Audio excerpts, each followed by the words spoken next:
Hey everyone, Jeff here. Today I'm going to do part two of my series on Philly Soul.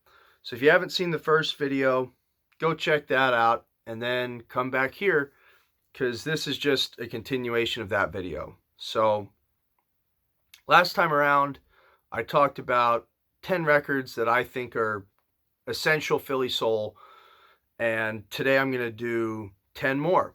So just like the last one, I'm going to keep it to one record per artist for now, and talk about some great musicians that we haven't talked about yet.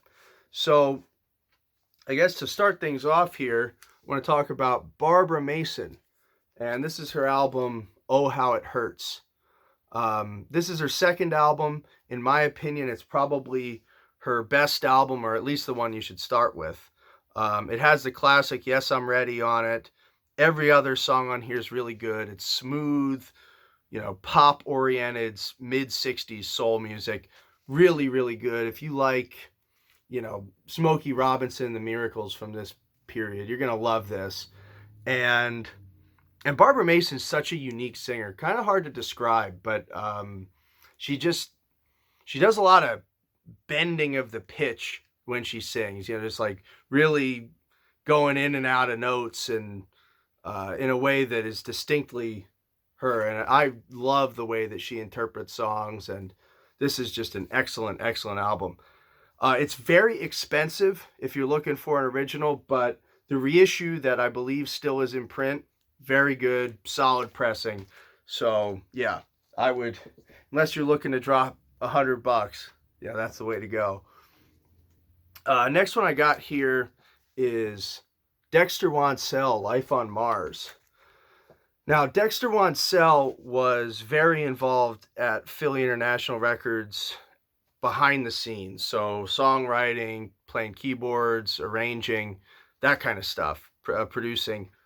So this album is just him doing you know, doing an album that it's just his creative vision. It's not for any other group, and it's really cool in terms of the general.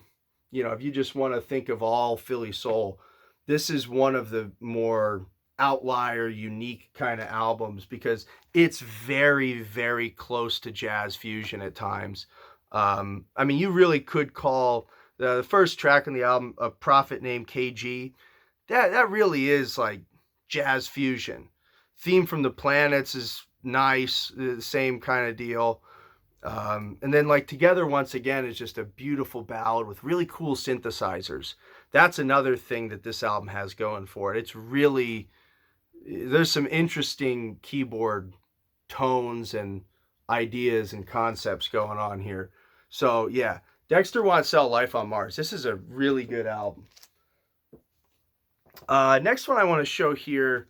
This might surprise some people that I'm going to say this, but I think this might be my favorite Billy Paul album. This is First Class by Billy Paul. And Billy Paul is most well known for Me and Mrs. Jones and the album that was on 360 Degrees of Billy Paul. He has War of the Gods is another great one. He had a lot of really great albums, and this one kind of goes unnoticed. First Class. This came out in like '79, I want to say. Yeah.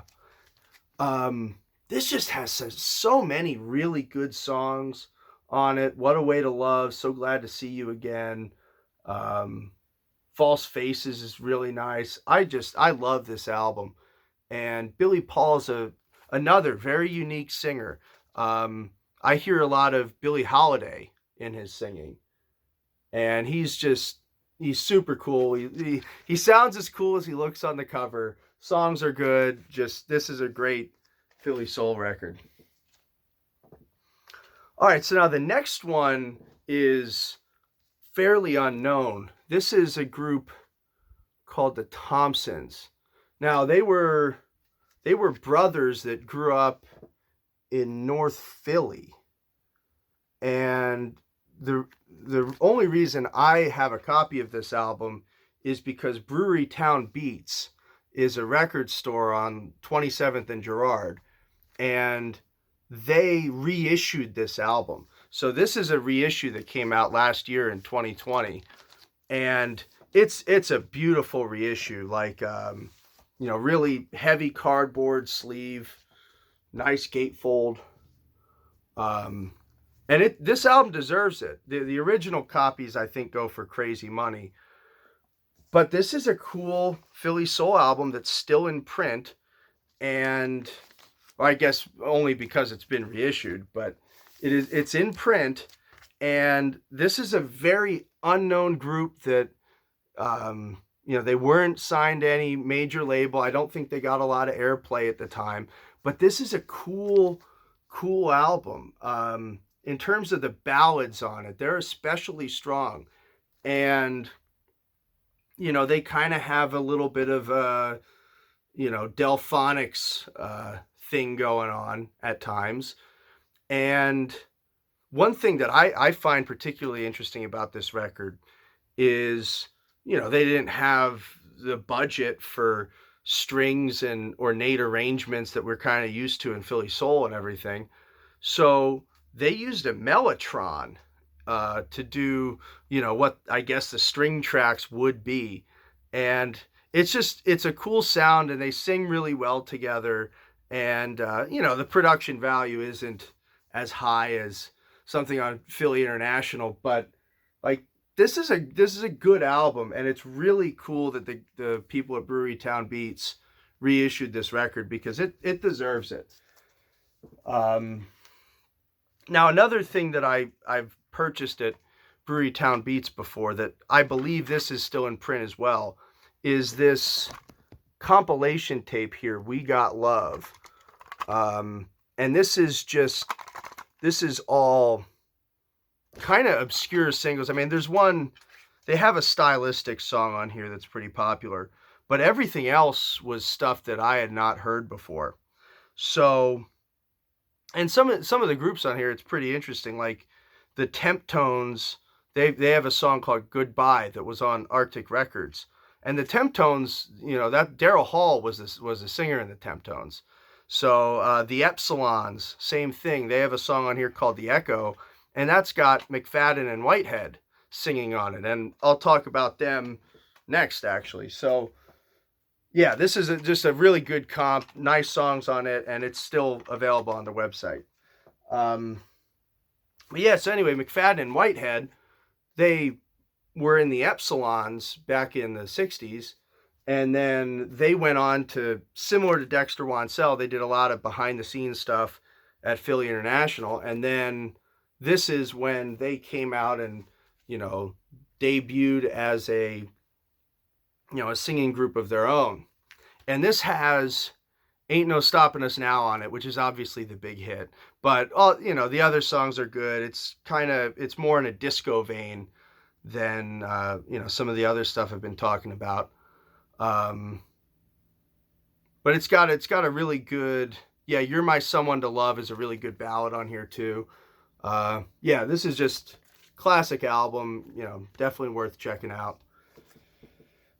Now, next thing I'm going to show here is actually a comp, another one. So this is Cooler Than Ice, Arctic Records, and the Rise of Philly Soul.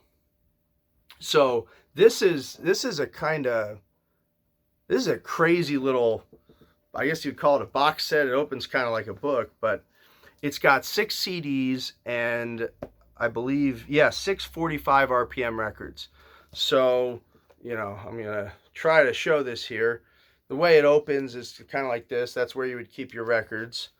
That's got a booklet with, you know, a lot of interesting information and photographs, and then you go over here, and then that's where it's got the 6 CDs. But just a really, really well put together project, very informative liner notes here, and basically this, in as far as I'm aware, this is every single that was ever released on the Arctic Records label. And Arctic Records was, you know, like Barbara Mason started on that label. Kenny Gamble had singles of his own, Harold Melvin and the Blue Notes.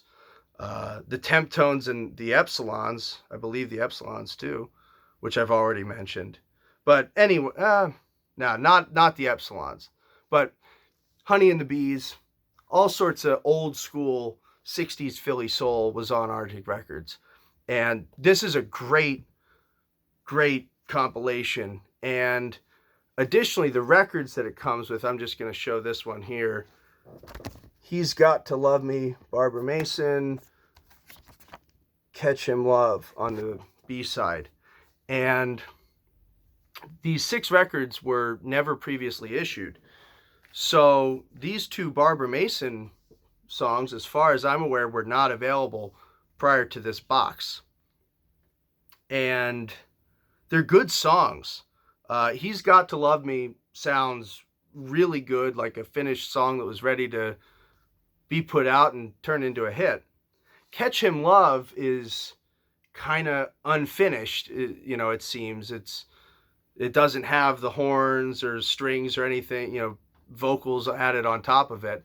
It's just very bare bones, guitar, drums, bass, piano, and Barbara Mason singing, and it's really cool. It's really cool. So yeah, whether you're really deep into Philly soul like I am, or you're just kind of curious what was going on in the 60s, this is a really good one to get. This Cooler Than Ice. Okay, so I got a couple more records to talk about here.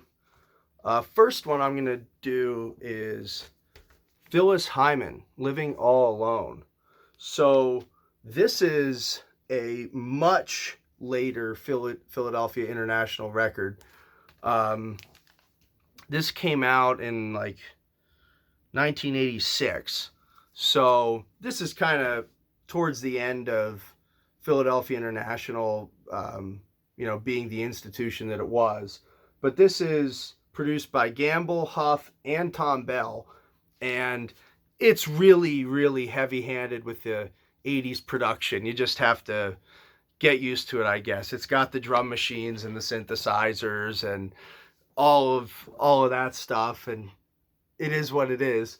But there's really good songs on here. I kind of like the 80s vibe for what it is. And and Phyllis Hyman, man, what a singer. A great singer, really, really strong arrangements on this. This absolutely is, a pretty essential Philly soul album. So, yeah, Phyllis Hyman, Living All Alone. This is some good stuff. All right. So, next one I want to talk about here is There's No Me Without You by the Manhattans. And despite their name, this is absolutely a Philly soul record. Produced by Bobby Martin, arranged by Bobby Martin, and then it's got all the Philly musicians on it: Norman Harris, Bobby Eli, Vince Montana, Earl Young, all those guys. And this has some really, really classic Philly soul tunes on it, in my mind. Wish That You Were Mine, especially, is a really outstanding ballad. And these guys are great singers, and this is another very solid Philly soul record. All right, so we are at my 10th record of the day, and that is Jean Carn, Happy to Be With You. Jean Carn is an excellent singer that put out a few albums on Philadelphia International, and I believe this is her second album. And this one might be my favorite. She has, like, all of her stuff is really good, but this album in particular has some great songs on it. Don't Let It Go to Your Head is it's got a kind of just mellow groove that just really sits nice and builds. And man, she's a hell of a singer too. When she goes up in some of those higher registers, it's pretty crazy. And just tasteful musicianship, everything that you would expect from something on Philly International from this from this era. So yeah, really good stuff. And that concludes part 2 of my series on Philly Soul. So I hope you enjoyed this video, and if you did, let me know in the comments what you think of some of these records. So thanks for watching.